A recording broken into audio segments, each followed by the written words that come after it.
लाडक्या बहिणींसाठी खुशखबर आहे। लाडक्या बहिणींना 4500 रुपये मिळणार आहेत। 3 महिन्यांचे पैसे आता लाडक्या बहिणींना एकत्र मिळणार आहेत। स्वतःच्या सहीने पैसे काढण्याचा अधिकार आमच्या लाडक्या बहिणींना आम्ही दिला, याचा अभिमान आम्हाला आहे।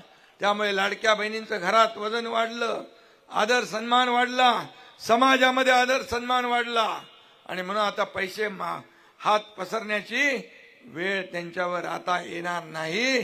स्वतःच्या पैसे स्वतःच्या हाताने स्वतःच्या सहीने काढण्याचा निर्णय आम्ही दिला। हप्ते देणारे आम्ही आहोत, हप्ते बँकेत भरणारे आम्ही आहोत, हप्ते घेणारे लोक नाही, आम्ही देणारे आहोत आणि म्हणून आम्ही देणार। आणि म्हणून आमच्या लाडक्या बहिणींचे जे काही थांबलेलं असेल ते 3-3 महिन्याचे आता 4500 रुपये एका टप्प्यामध्ये मिळणार। कुठल्याही परिस्थितीमध्ये कुणाचाही माईकाला आला तरी लाडकी बहीण योजना कधीही बंद होणार नाही।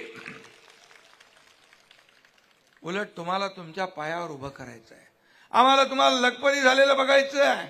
अरे मला विचारतात लोक, तुम्ही निवडणुकांमध्ये 2100 रुपये घोषणा केली, हो बोलो केली आहे, योग्य वेळी ते पण आम्ही देणार, आम्ही बोललोय ते करणार। अडथळे आले तरी आम्ही पार करून आम्ही टीम म्हणून निर्णय घेतले।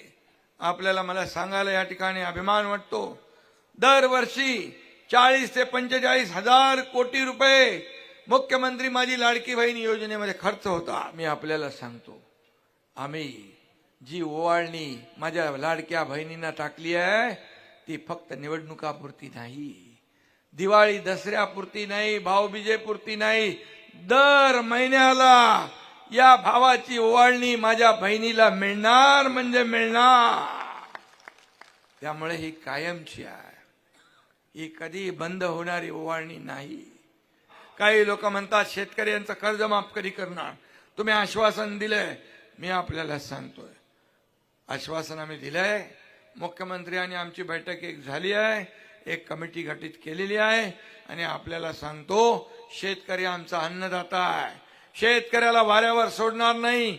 योग्य वेळी कर्जमाफीचाही निर्णय आमचं सरकार घेणार, आम्ही मागे हटणार नाही, कारण शेतकरी आमचा केंद्रबिंदू आहे।